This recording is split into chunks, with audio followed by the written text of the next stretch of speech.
गौरी आरास स्पर्धा 2025 बक्षीस वितरण सोहळा उत्साहात संपन्न झाला. सारिका राहुल पुरवत माजी सरपंच करकम यांच्या आयोजनाखालील गौरी आरास स्पर्धा 2025 च्या भव्य बक्षीस वितरण समारंभ रविवार दिनांक 21 सप्टेंबर 2025 रोजी दुपारी 4:15 पार पडला. या कार्यक्रमाच्या सुभाषते सीमाताई प्रशांत परिचारक व प्रणितीताई रणजितसिंह शिंदे यांनी केलं. या स्पर्धेमधील उत्स्फूर्त सहभाग घेणाऱ्या सर्व स्पर्धकांना बक्षीस प्रदान करण्यात आलं. सारिका राहुल पुरवत यांनी स्पर्धेचे मनपूर्वक अभिनंदन करून पुढील काळातील अशा वेगवेगळे उपक्रम महिलांसाठी घेण्यात येणार आहे असं आश्वासन त्यांनी दिलं. नमस्कार. आज सारिकाताईंनी आयोजित केलेल्या गौरी आरास स्पर्धेच्या पारितोषिक वितरण समारंभाच्या निमित्ताने उपस्थित असलेल्या सीमाताई परिचारक, सारिकाताई पुरवत, आपल्या नगरकरताई आणि इथं उपस्थित असलेल्या सर्व मान्यवर आणि भगिनी, तर आज इथं बोलवलं मला की सारिकाताईंचा फोन आला की असं मी स्पर्धा घेतलेली आहे आणि त्याचं पारितोषिकाचं वितरण आहे, तर तुम्ही या. पहिलं तर इलेक्शनच्या पराभवामुळे माझी इच्छा नव्हती आज इथं यायची, पण तरी सारिकाताईंचा आग्रह होता, त्याच्यामुळं परत एका मनाने वाटलं की ठीक आहे, जाऊया, हरकत नाही, पुन्हा पहिल्यापासून नवी सुरुवात करूया. तर आज सारिकाताई सांगत होत्या की 40 महिलांनी भाग घेतला. तर अशा स्पर्धांमध्ये भाग घेणं खरं फार महत्वाचं असतं, कारण आपल्यातले उपजाचे कलागुण असतात, आपल्याला कधी कधी माहिती नसतं आपल्याकडे काय आहे काय नाही, आपण ते ओळखू नाही शकत. पण जेव्हा अशा एखाद्या स्पर्धेत आपण भाग घेतो ना, तेव्हा ते लक्षात येतं की आपल्या काय आहे, आपण काय करू शकतो. आणि ह्या स्पर्धेत अशा भाग घेतल्यामुळं ना एक आत्मविश्वास पण निर्माण होतो महिलांमध्ये. तर आपण महिलांनी प्रत्येक अशा स्पर्धेमध्ये भाग घ्यायला पाहिजे. आणि पुढच्या वर्षी सारिकाताईंनी हा स्पर्धा आयोजित केल्यानंतर 100 पेक्षा जास्त महिला भाग घेतील याची मला नक्की खात्री आहे. आणि दुसरा म्हणजे आता आपण कुठली स्पर्धा आयोजित केली तर महालक्ष्मीच्या आरास स्पर्धा.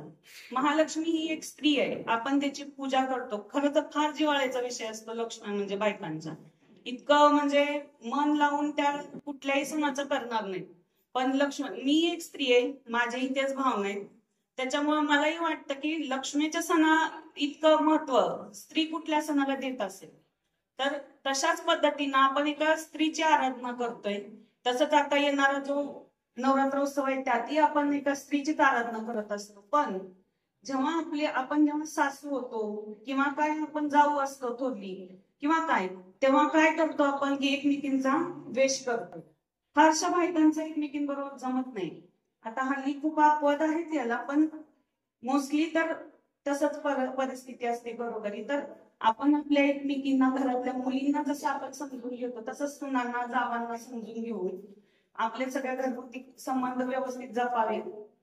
आणि असं उत्तरोत्तर महिलांनी सगळ्या स्पर्धांमध्ये भाग घेऊन स्वतःचा विकास करण्यावरती फार भर दिला पाहिजे असं माझं मत आहे.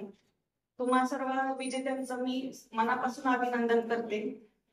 संयोजकांचं मी खूप मनापासून आभार मानते की त्यांनी मला या कार्यक्रमाला इथं बोलवलं. धन्यवाद.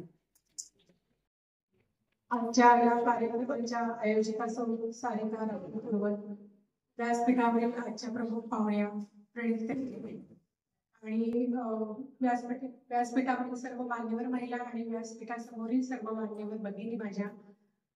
तर त्यांनी सांगितल्याप्रमाणे हा कार्यक्रम आपण कशासाठी घेतला आहे त्यांनी आता प्रास्ताविकामध्ये सांगितलं की प्रत्येक महिलांमध्ये काही ना काहीतरी सुप्त कलागुण असतात आणि ते पुढे येण्यासाठी किंवा त्यांच्यामध्ये असलेला आत्मविश्वास वाढवण्यासाठी आणि त्यांच्यात एक चांगला एक सकारात्मक भाव निर्माण होण्यासाठी आपण या कार्यक्रमाचं इथे नियोजन केलं. आणि तुम्ही महिलांनी एवढ्या गडबडीत, म्हणजे खरं ते 3 दिवस म्हणजे आपले खूप गडबडीचे असतात. आपल्याला आपली लेख मार्गदर्शनासाठी काय करू काय नको असं होतं, त्याप्रमाणे आपण या 3 दिवसात गौरीसाठी तिच्यासाठी 5 पक्वान्न करतो, खूप मोठा स्वयंपाक असतो, पण त्यातनं सुद्धा तुम्ही या स्पर्धांमध्ये भाग घेतला. त्यामुळे मी सर्वच स्पर्धकांचे आधी अभिनंदन करते आणि ज्यांना बक्षीस मिळालं आहे त्यांनी सुद्धा त्यांचंही अभिनंदन करते. कारण आपल्याला माहिती आहे की आपण या 3 दिवसात आपल्याला अजिबात वेळ नसतो. म्हणजे आता अलीकडं बघतोय की आपण बाहेरची पण कामं महिला बरोबरीने करतायत पुरुषांच्या, पण ह्या 3 दिवसात आपण बाहेरचं सांभाळून घरातलं अतिशय मन लावून करतो. त्याचप्रमाणे की आरास कशासाठी करावं, त्यांनी सांगितलं की कशासाठी आम्ही ह्या स्पर्धा घेतला, त्याप्रमाणे तुम्ही खरं स्पर्धेत भाग घेतला सर्वांचे मी अभिनंदन करते. त्याचप्रमाणे उद्या आपल्याला नवरात्र, शारदीय नवरात्र सुरू होतंय, त्या एवढ्या गडबडीत सुद्धा तुम्ही आज इथे एवढे उपस्थित राहिला त्याबद्दल सर्वांचे अभिनंदन करते. कारण आपल्याला उद्यापासून खूप गडबडीत आपले 9-10 दिवस जाणार आहेत. आपण आपल्या आदिशक्ती आदिमायेचे स्वागत करणार आहोत, नवरात्र बसवणार आहोत. परंतु मी तुम्हाला या निमित्ताने एवढंच सांगते की देव हा कुठलाही देव असतो, हा भक्तीचा उठलेला असतो. त्यामुळे त्याचं कुठल्याही सणाचं उत्सवाचं तुम्ही मनावर ताण किंवा दडपण घेऊ नका की मला घर स्वच्छ करायचंय, मला एवढी धुणं भांडी एवढं त्याचा ताण न घेता प्रत्येक तुम्ही आनंद घ्या.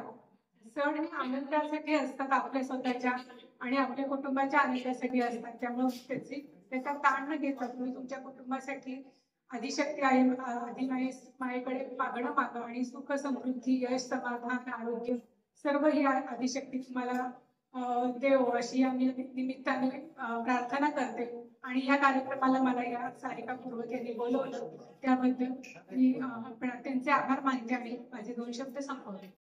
प्रणितीताईंना मी विनंती करेन आपण त्यांना सन्मानित करावं. उत्तेजनार्थ सौ मैना मनोहर कुबेर आहे.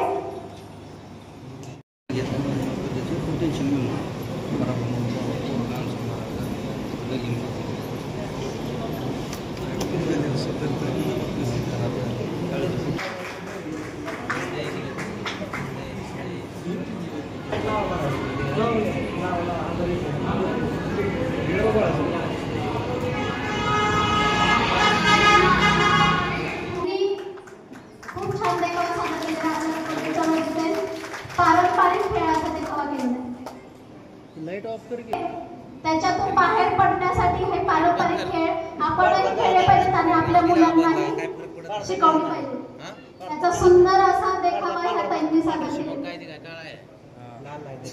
मी रेपाळ सरांना पण विनंती करेन आपण पण आपल्या सोबत हा मान स्वीकार करावा.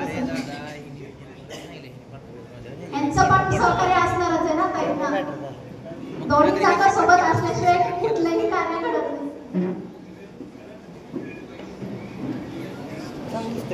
खूप सुंदर असा देखावा. शहरामध्ये गेला तर कुठलाही मुलगा या ठिकाणी लपाछपी, गोट्या खेळणं, त्याचबरोबर या ठिकाणी विटू दांडू खेळणं, लगोरी खेळणं अशा प्रकारचे खेळ पाहत नाही. अशा प्रकारचं या ठिकाणी जुन्या आठवणींना उजाळा देण्याचं काम त्यांनी आपल्या देखावे. क्रमांक आहे सौ सायली संजय शेटे, सामाजिक देखावा.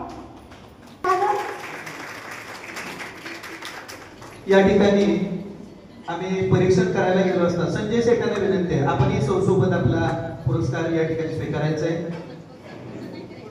खरोखर आज सुद्धा या ठिकाणी आपला एवढा समाज पुढारलेला आहे, पण तरी सुद्धा मुलींना हे दुय्यम स्थान दिलं जातं.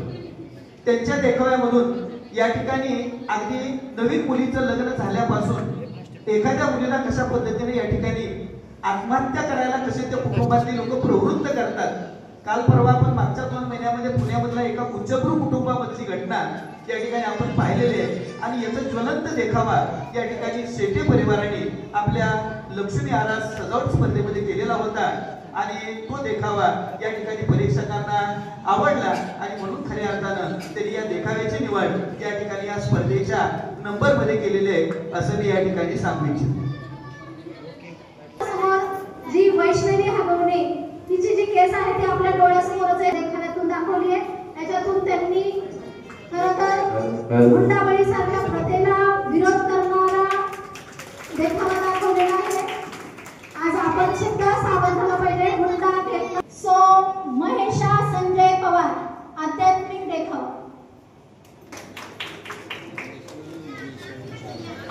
या ठिकाणी पवार कुटुंबियांकडे आम्ही गेलेलो असताना खऱ्या अर्थाने ज्या भीमाशंकर या ठिकाणी आपल्या भीमा नदीचा उगम पावतो त्या भीमाशंकरचा देखावा त्याने आपल्या गौरी सजावटीमध्ये या देखाव्यामध्ये त्यांनी जिवंत अशा प्रकारचे धबधबे त्याच्यामध्ये साकारलेले होते आणि या ठिकाणी खरोखरच या ठिकाणी मनाला भावणारा अशा प्रकारचा या ठिकाणी हा देखावा होता आणि म्हणूनच परीक्षकांच्या माध्यमातून या देखाव्याकडे सुद्धा थोडंसं या ठिकाणी पॉझिटिव्ह थिंकिंगनं पाहिलेलं आहे करावं अशा प्रकारची त्यांना विनंती करतो.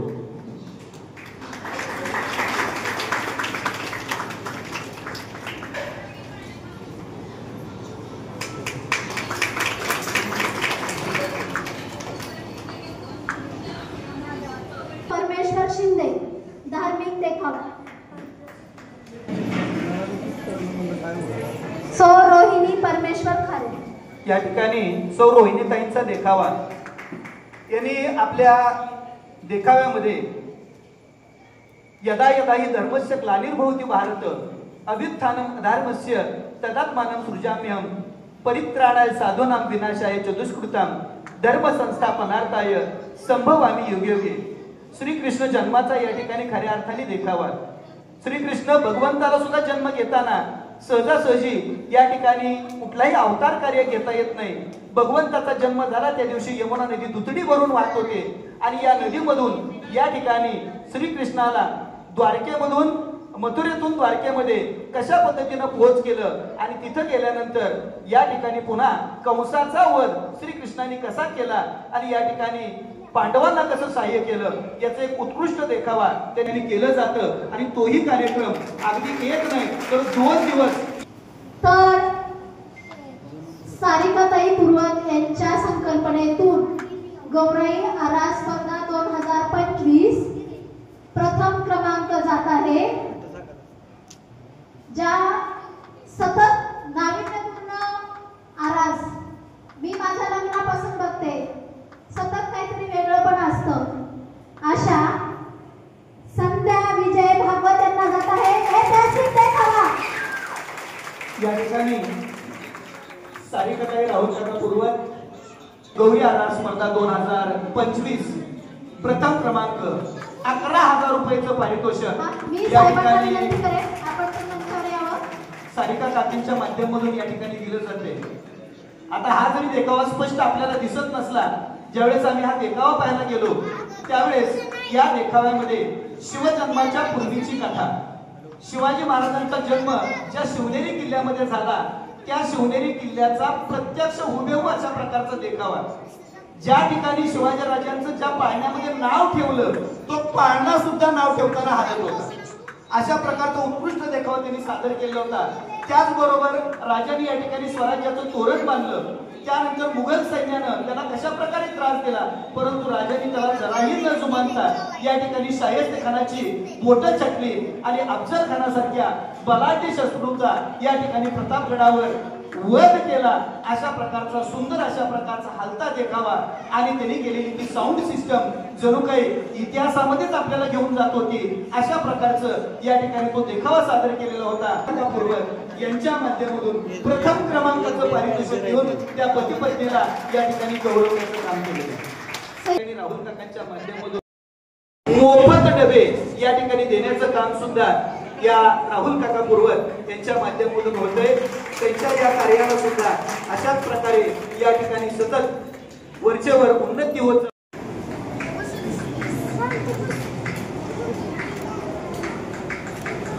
ओके